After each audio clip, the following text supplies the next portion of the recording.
Just a quick 5k this evening. Got Beachy Head Marathon, which is a hilly marathon on the south coast of England, coming up on Saturday, so we are tapering this week, so I've not been doing much running. Where has Zwift gone? Zwift should be in the top corner, like there, but it's not there. This always happens to me. It's hilarious. Every single time something goes wrong with my screen. Let me just see if I can get it back. Oh dear. Why? Every single time, why? There we are. That's better. Okay. So we can start running now, I think. Fingers crossed. Okay, let's go, let's go, let's go. Start the treadmill. Put that up there. We've got heart rate, 57 beats per minute. If you see up there in the top left corner of the screen, you can see my heart rate. It's 59 BPM at the moment. You can see we've travelled no distance at all, and for some reason now, right, okay, oh no, there we go, we are going now. We are going now, sorry, tell a lie, my fault.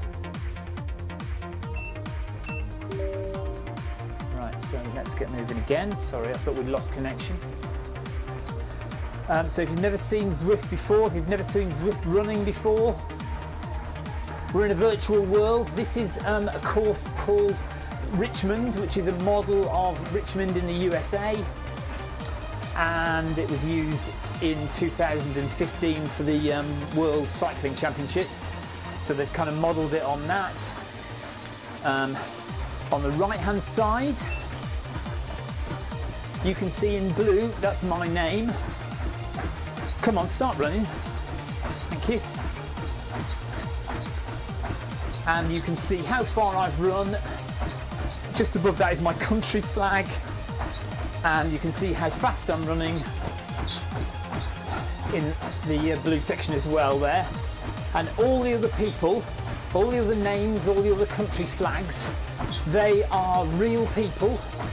And they're all sitting at home or somewhere on their bike trainers, cycling in real time on the course today. You can see there's over 1,200 people currently on the course. There aren't many runners. There are hardly any runners at the moment because running is still in its early stages of development. So not a lot of people know about it. It hasn't been marketed. And it's essentially still, it's not even in, it's kind of beta stage at the moment. Over on the top left, as well as my heart rate, you can see the calories I've burned, 14 at the moment, and my speed, 6:21 per kilometre. And the colours, so at the moment it's blue, are the heart rate zones that I'm running in. So at the moment I'm running very easy. As the run goes on, my heart rate will probably increase. But as I said, this is a tapering week for me, so I'm not working hard, or I'm not running a lot of distance. So we're just chilling out.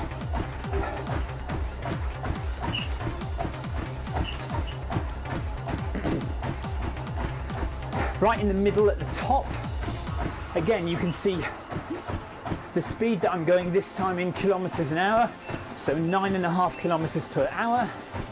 You can see how far I've run, 410 metres at the moment, and how long I've been running for, 3 minutes 15. If I stop running altogether, the timer will stop. So it's not how long have I been standing on the treadmill, it's how long I've actually been running. You can see a little number 10 in the left corner, in the middle there, in that left corner of that white section, there's a little number 10. That means I'm on level 10 of the game. Zwift is a game. You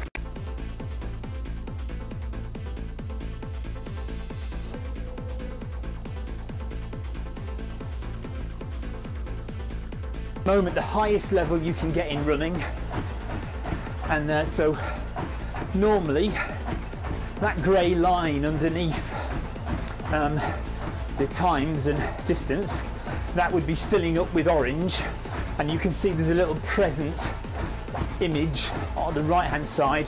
So when you reach the end of that line and it fills up with orange, you move up to the next level and get a prize. But because I'm on level 10, I'm not moving up at all. What's happening?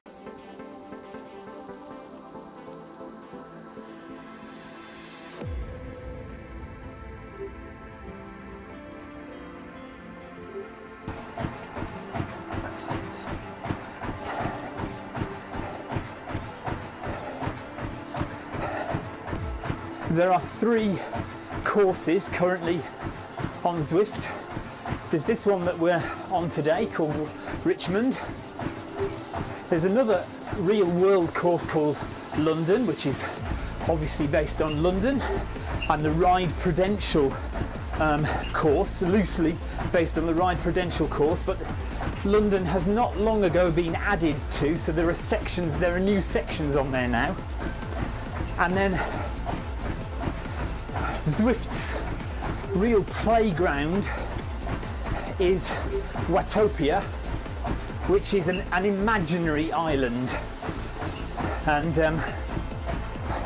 there's a volcano there, there's a mountain to climb, and it's expanding all the time, and we are literally this week kind of waiting for a new expansion to Watopia, which we think is going to be some Mayan ruins and a kind of bit of an off-road section. So we're all very excited about that.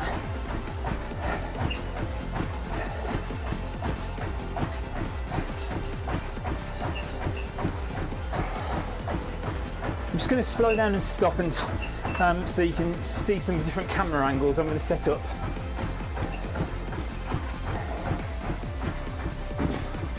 I often forget to do this at the beginning of a run.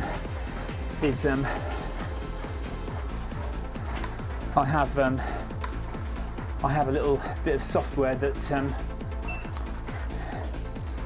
works to set my camera angles going.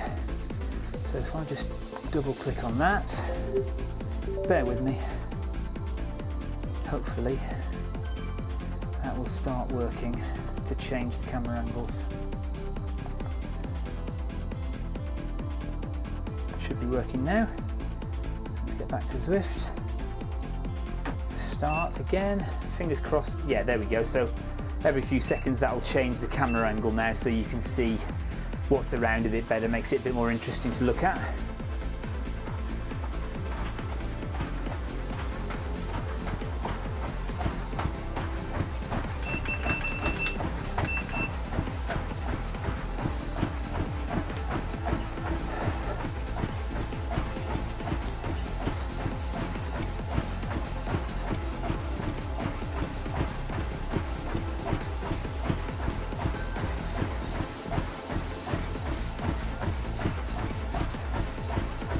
So over on the left there now you can see kilometer splits.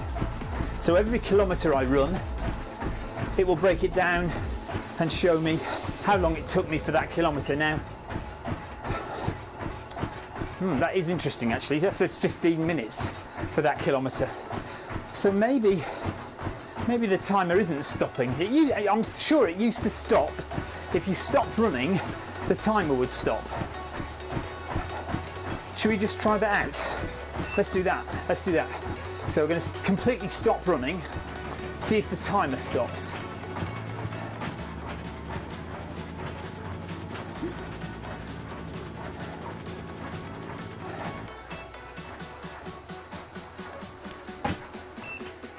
Right. Stop, stop, stop, stop. Jack it up. Okay, so no, the timer is carrying on. Oh no, no, it has stopped. Right, so the timer has stopped, but it didn't take me 15 minutes to run a kilometre. I wonder why that is then. Okay, well, not to worry, let's carry on.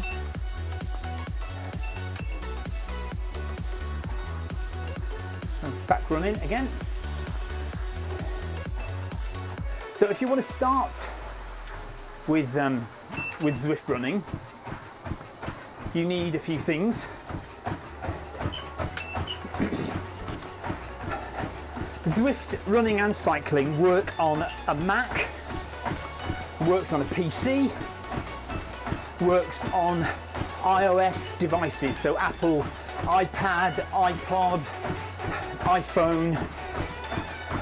Currently only on iOS, but they are developing an Android app. And you connect to Zwift via Bluetooth or Ant Plus. So the standard kind of old-fashioned way of connecting is through a computer, a Mac or a PC, with a little Ant Plus USB stick. You can buy them on Amazon for about 10 quid, $15. And you plug the USB stick into your computer, and then your bike trainer, if you've got a smart bike trainer, that will connect to Zwift via Ant Plus. Or if you're using a dumb trainer, you will need a speed and cadence sensor, and that will connect to Zwift via Ant Plus. However, you can now use Bluetooth.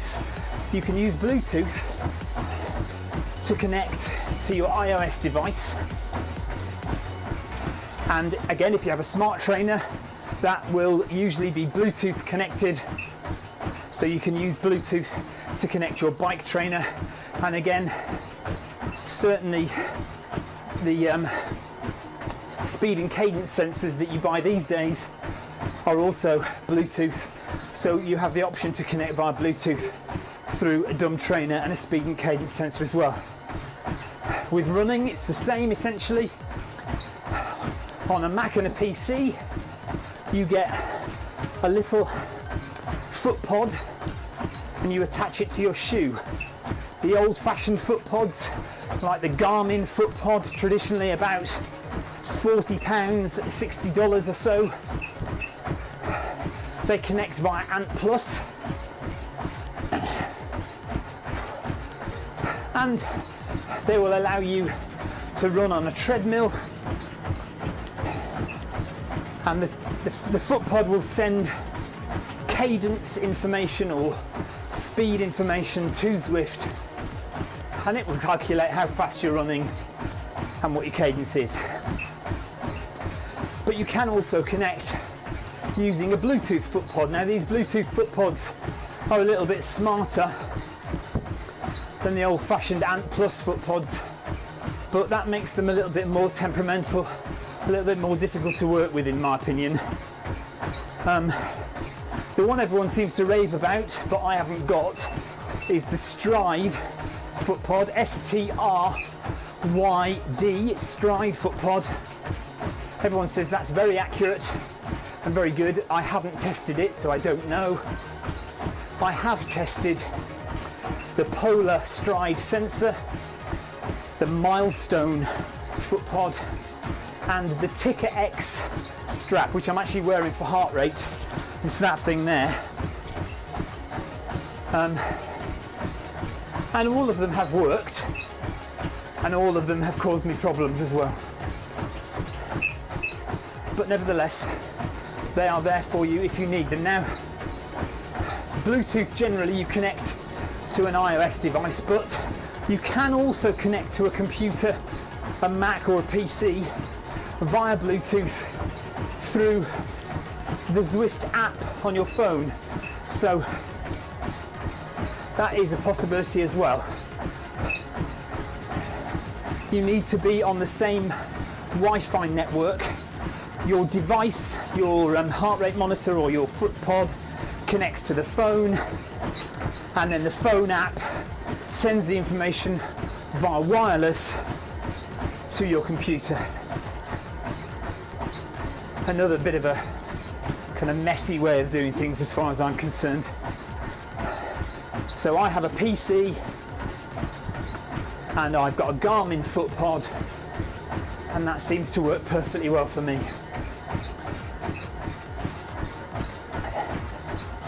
How does Zwift know how fast you're going and what your cadence is? Well, you can calibrate the FootPod within Zwift. So when you log into Zwift and you try and run, it will ask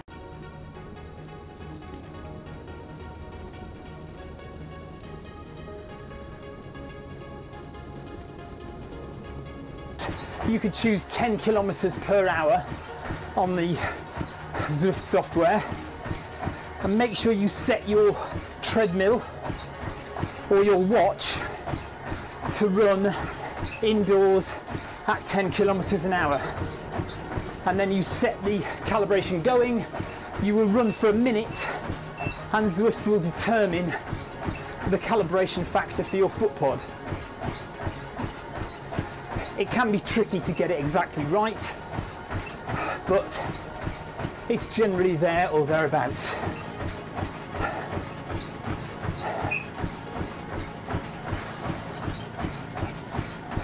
That information is stored on your profile within Zwift, so the next time you come and run you don't need to calibrate, or you shouldn't need to calibrate again.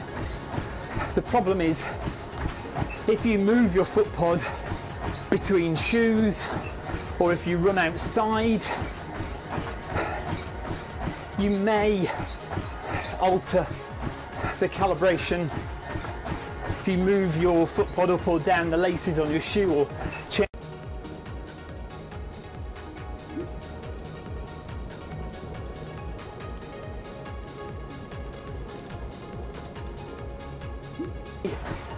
that may also change things. Furthermore, the accuracy of Zwift will change depending on how fast you run anyway. If you've calibrated at 10 kilometers an hour, it will be most accurate at 10 kilometers an hour. If you suddenly speed up and start running at 16 kilometers an hour, there's going to be a margin of error. Similarly, if you slow down to well below 10k an hour, there will be a margin of error there. But I think you can get too picky about these things, and as long as you accept it's not going to be accurate to the meter, you know, even give or take 100 meters or so, and more actually, to be perfectly honest, you just got to accept it. You've run, haven't you? You've run for an hour, or you've run for 40 minutes, and you've covered approximately 5 to 10 kilometers. It's not the end of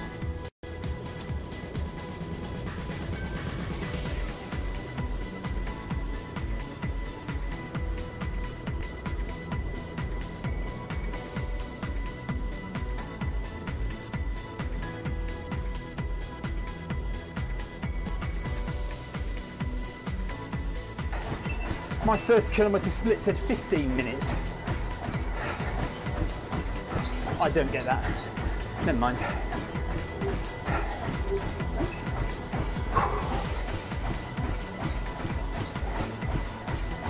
As well as being a training tool, Zwift is a social tool. So you might see occasionally a white thumb pop up on the side of the screen there, or a big blue thumb above a rider or a runner's head. And that is a way of giving kudos. Like in Strava, you give kudos to somebody for their efforts. In Zwift, you give a ride on, or a run on possibly in my case. So you can communicate with other people on the course in that way. Also, if I press M on my computer keyboard, I can send a message to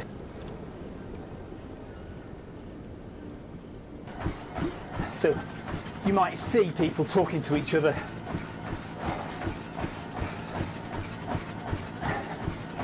You can see the messages come up on the right hand side of the screen here.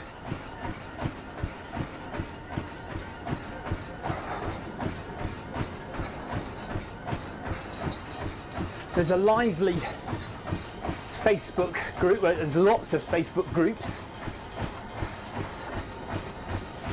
Zwift riders, Zwift racers, Zwift runners, Zwift UK, Zwift USA, Zwift Australia. And that's a place to ask questions, to post photos, to have conversations about Zwift. And the Zwift management are very interactive, certainly have been over the 3 years that I've been using Zwift. The community has grown because Zwift as a company have been very open and very communicative with us as users.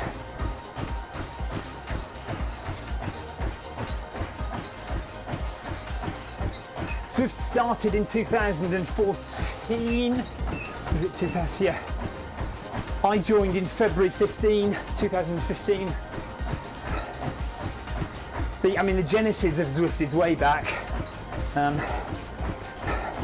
One of the developers, John Mayfield, was developing a version of Zwift years and years ago. But anyway, it started as a beta program sometime in late 2014. I joined in February 2015, and it's been slowly developing since then. It was free to use for quite a long time when it was in beta. It came out of beta, I can't remember now, but maybe 2 years ago, a year and a half ago. And since then, it's been $10 a month or £8 UK a month to be a member of Zwift. Obviously, you can join for a trial period. I think you get 50 kilometers worth of running or riding before your trial runs out.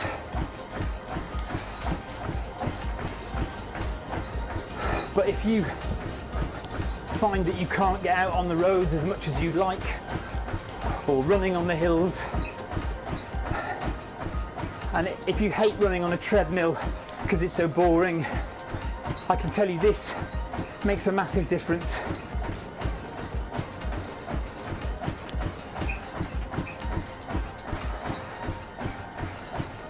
You can see at top left, my heart rate is now 123, 122. I'm in the green zone, which is zone 2, heart rate zone 2. Obviously not working very hard, just gently jogging along.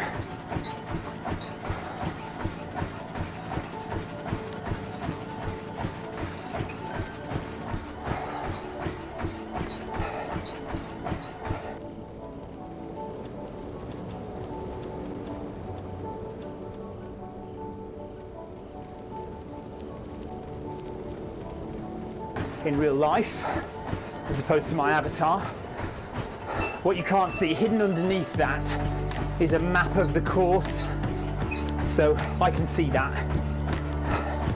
I can see kind of a road and kind of where I'm going and if I'm going to turn right or left.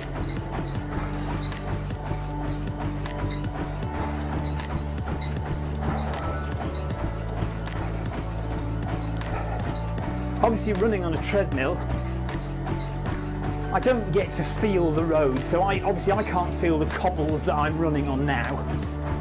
I also, unless I manually increase the incline of the treadmill, I won't feel the hills. If there are any hills that I run up, I won't feel those. But if you're on a bike and you have a smart trainer, then you will feel the hills. So when you cycle up a hill, the resistance on the trainer increases. So you feel the burn in your legs as you climb the hills. Similarly, when you come down the hill, you could stop pedaling because you can freewheel down the hill like you would in real life. On some trainers, you can even feel vibrations as you go over cobbles or rutted street, and it gives you that sensation in the pedals. There is even a new invention only recently released. There we go, I've got a ride on from Zach Rogers. Hello Zach. Met Zach at a Zwift event in London a few days ago.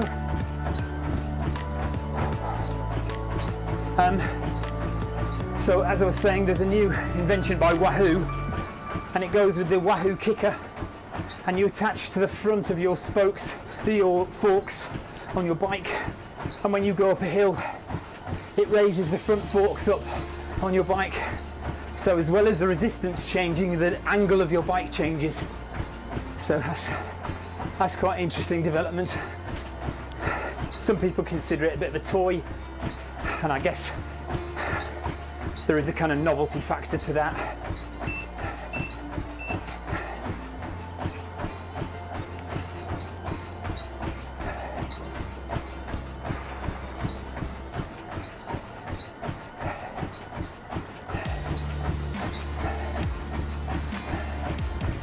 At the moment, oh blimey, just whacked in a fire hydrant there. At the moment you can't choose the course that you run or ride on. Well, you can, but that's a little hack. Officially you can't choose the course that you run or ride on, and there is a calendar which tells you which course is happening on which day. So today's Richmond, tomorrow might be back to Watopia, the weekend it might be London. I don't really keep up with that, to be honest. I just, when I turn it on, I see what course we're on and I go, okay. People have their favourites. I think Richmond is possibly, arguably, the least favourite course. Watopia is by far the favourite. Some people like London, some people don't like London.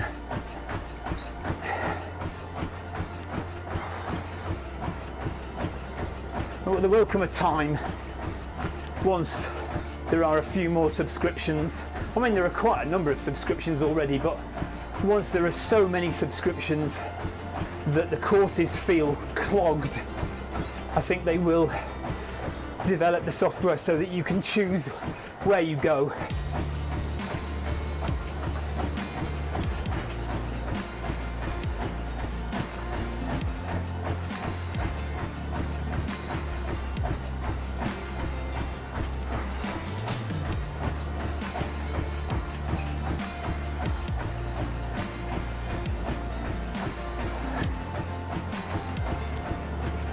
Zwift is also, as well as being a training tool, as well as being a social platform, as well as being a game, Zwift is a racing platform. Not for running as yet. Like I said before, running is still in its early stages, and what's called the events module hasn't been set up yet for running, but it is in full effect for cycling. And if you download the Zwift app, the Zwift mobile link, and you look, you can find the events module, and in there it will tell you what races are going on at what time. And believe you me, there's a race every hour, every half hour on Zwift. Something has been set up by somebody in the world. One of the popular events is the KISS racing series. KISS run a number of events. These are all independently set up, so there's nothing to do with the company Zwift. These are set up by volunteers and they register with Zwift to hold an event. And so you have something like the KISS Europe race, Thursday nights, 8 o'clock, or the KISS Americas race, 11 o'clock in the morning, UK time, I think, something like that. And you can just click on the event, say that you're going, and when you log into Zwift, it tells you that you've booked into an event, and it will sit you on the start line of that event until the start time. And at the end, you will see results coming up on the screen where you've been placed. But there's also another independent website called zwiftpower.com, and that will be able to give you a much more accurate representation of your race. Unfortunately, there is the possibility to cheat on Zwift. A lot of it relies on trust. So Zwift Power attempts to try and weed out the cheats, weed out the people who've not set up their bike system correctly, because you can set up your bike so that your speed is far in excess of what you're actually really riding, or your power is far in excess of what you're really capable of doing. You can do that deliberately or by accident, by not understanding how to set up the system.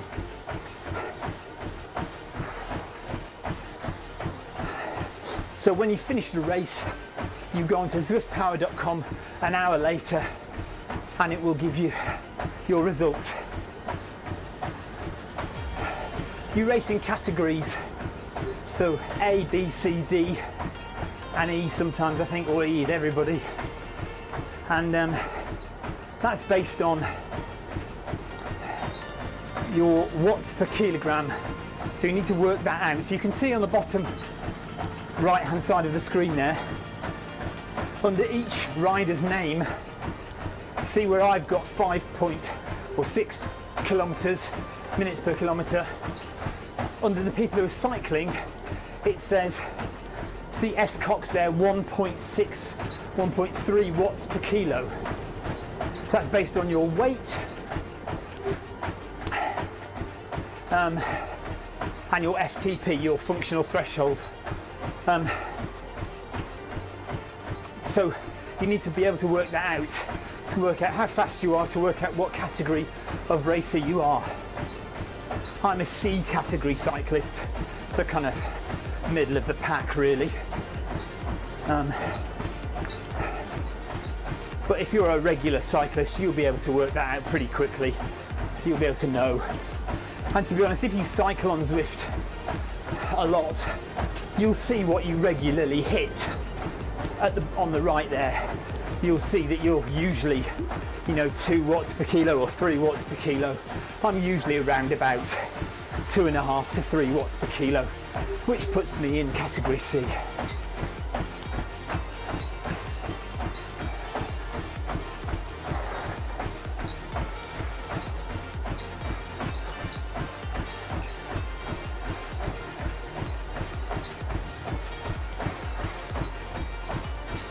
So I was only going to do 5 kilometers, but I don't know, maybe should I do a couple more kilometers, just for the hell of it? Something to do, isn't it? I'd only be going to bed otherwise.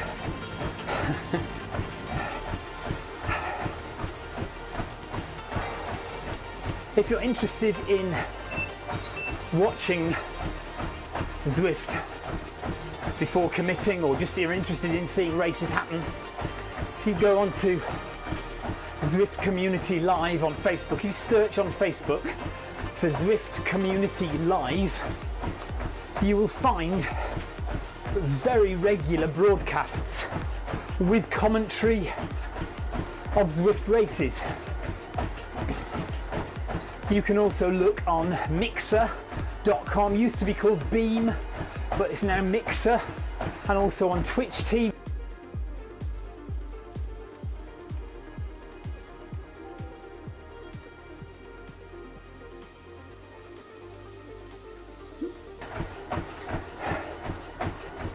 so you can get a good feel for what Zwift is like.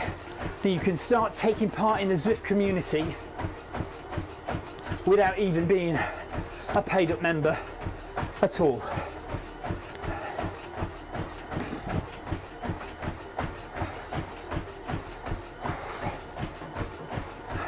Up on the left there you can see a big plus sign. It says add a target. If I wanted to run for 10 kilometers or for 2 hours, if I wanted to, I could set a target up there and it would count down or count up to the number of kilometers or the time that I want to do. So if you feel like you need to do that, you can. And the other cool thing you can do is a workout, a proper setup workout. So if you see some riders like that guy there with a kind of screen in front of them, they're doing a workout, and that workout could be sprint intervals, could be a hill session, and you'll see at the bottom of the screen, you'll see your heart rate and your pace as a graphic display, much like if you've used Trainer Road, for example, much like you do on Trainer Road. There's another guy, there's 2 more guys there, they're doing workouts. So, and with running you can do workouts as well. So you could do 8 times 400 meters is one I've done a few times.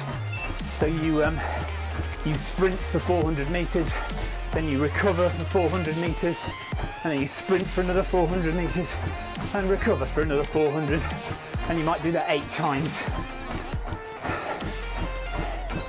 And Zwift will guide you through that process, and it'll show you where you are within your workout, how many you've got left to do, how fast you've run it, and that's all set up based on your pace. So if you're a very fast runner, your workout will be set at your level. If you're a slower runner, your workout will be set at a slower level. And that should be worked out automatically, although I have had to go in manually to set up the times. So it'll ask you what your 5k time is, what your half marathon time is, and you need to put those in. But I think it should be able to, I think it can do it automatically. I'm not entirely sure, to be perfectly frank with you.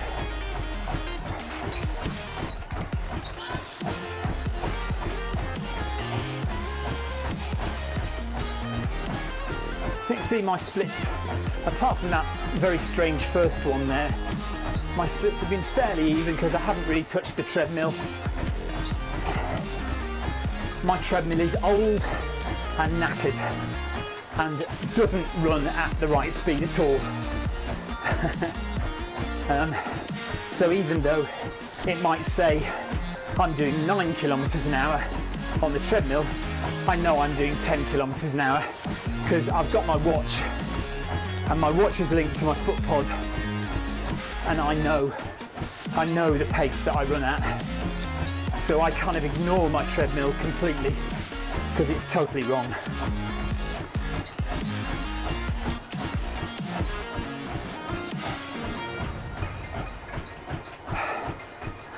But on that subject, I would say you need to be very careful about your treadmill.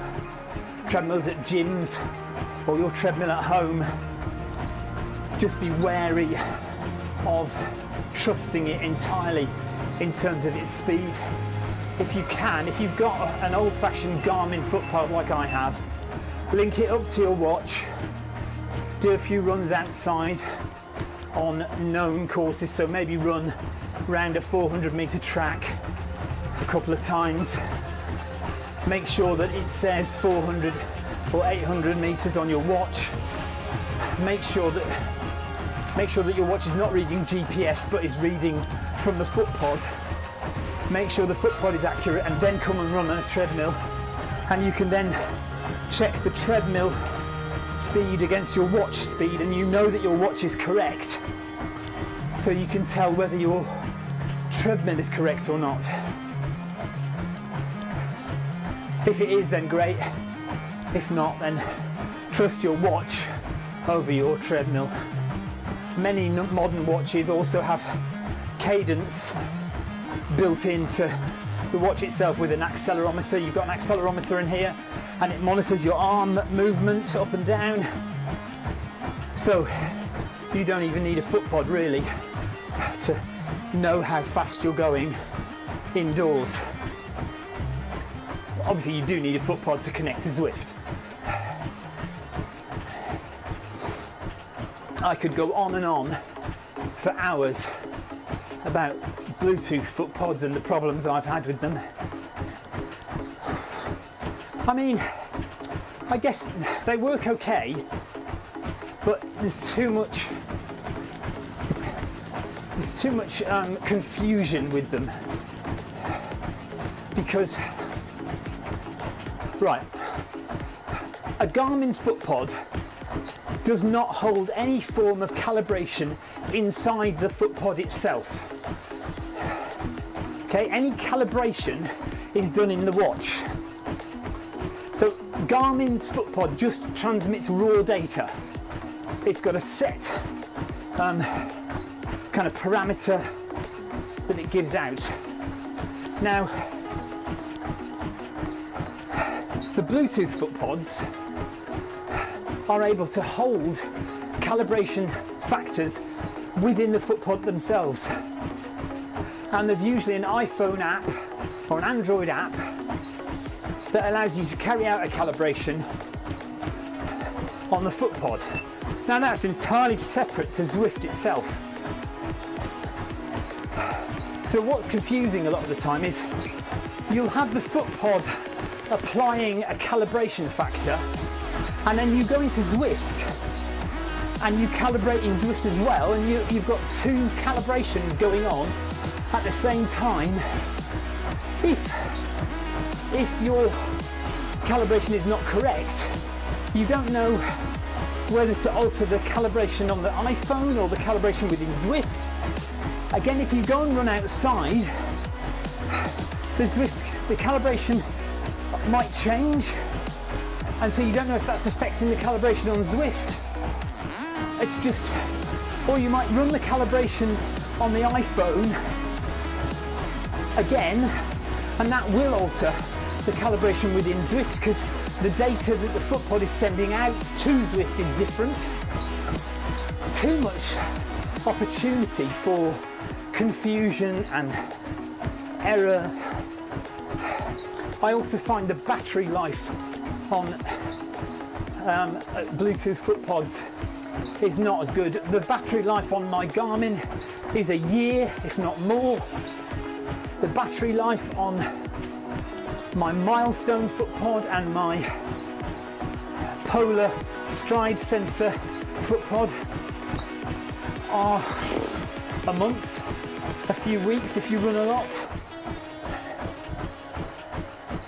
And to buy those batteries, it's not cheap, you know, if you're buying a lot of them, and it's just fiddly and annoying to fit them. So I don't bother, and I don't really use the iPhone or the iPad to run or cycle on Zwift. I use the PC and the Ant Plus foot pod, and that does me just fine.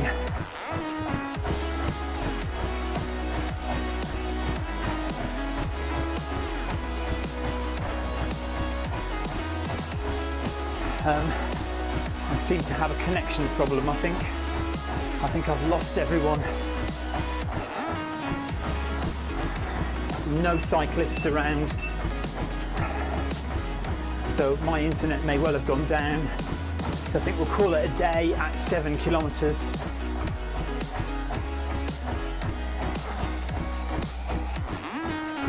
And hopefully the stream hasn't died too much.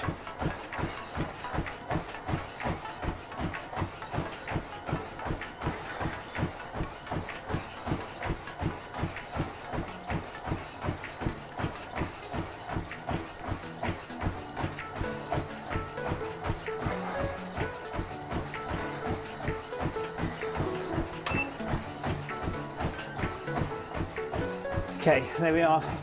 All the cyclists have disappeared. So clearly I've got an internet connection problem.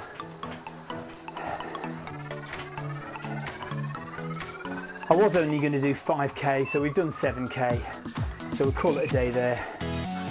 That's the end of that.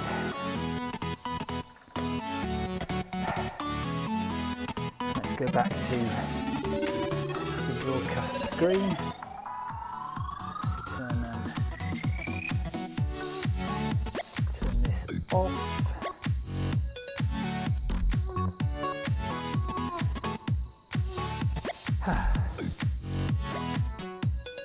That was all right though, nice steady run. Keeping in zone 2 of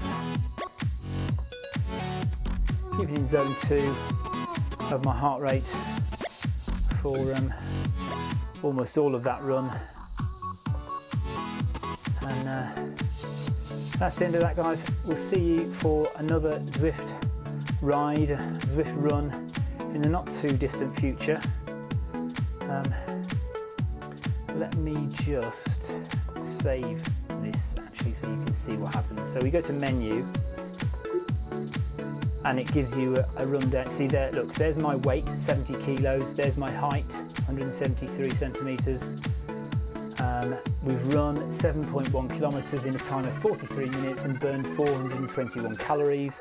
We've climbed no elevation because Zwift running does not have any elevation at the moment. Now the totals, I don't know when that is since. That looks like a running, that's obviously a running total, not a cycling total, because my cycling total is way over that. So I don't know how long that's been counted. I think it's not that long, because I think I've done well over 226k on Zwift running as well, so I don't know when that started.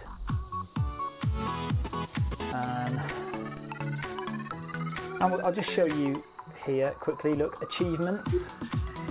So riding a lap for more than 7 days in a row and riding a lap for more than 14 days in a row, I have not achieved those things.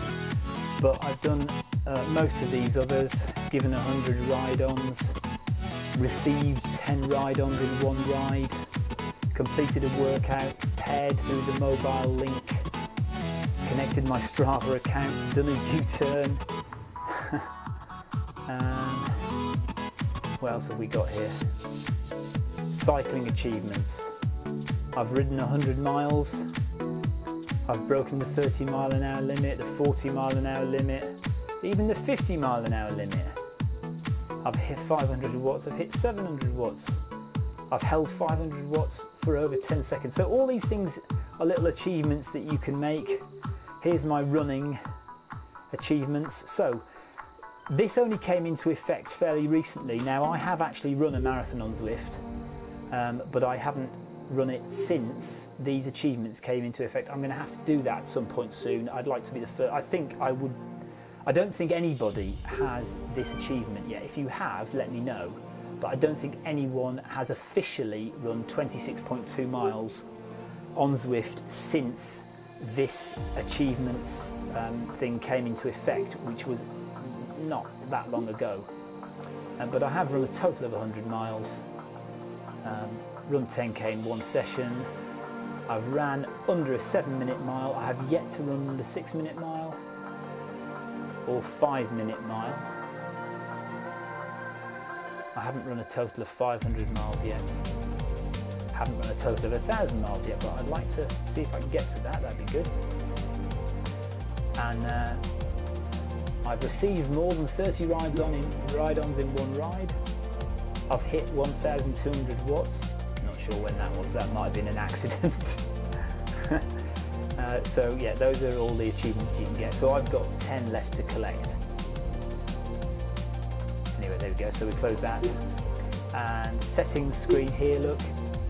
You can have the game resolution, high, medium or low, full screen or windowed screen, show imperial or metric. You can change that on the keyboard as well. And there's the pairing screen. So if I'm on a ride, I can pair my power source, my controllable trainer, my cadence sensor, my heart rate. And if I'm running, there's my Garmin foot pod listed, here's my heart rate strap listed. And there we go. So I'm going to end the run. Now shows me what I've done. There's my run on the map. I got ride-ons from Zach Rogers, and I ran alongside these people, but I didn't see them. Timeline, what does that show? There we are. So that shows my heart rate and my pace. There's my first kilometre. Oh, that's where I stopped to do a couple of things, wasn't it? Yeah. So there's my heart rate and my pace all the way through the run. Again, a breakdown, my average pace, distance run, time taken, pizzas burned off, 1.5 pizzas I burned off there, and that's that. So, and we save that, save and exit. And that's that, guys. Thanks very much for watching, and we'll see you again for another Zwift ride, another Zwift run on another day. Take care, guys. Bye.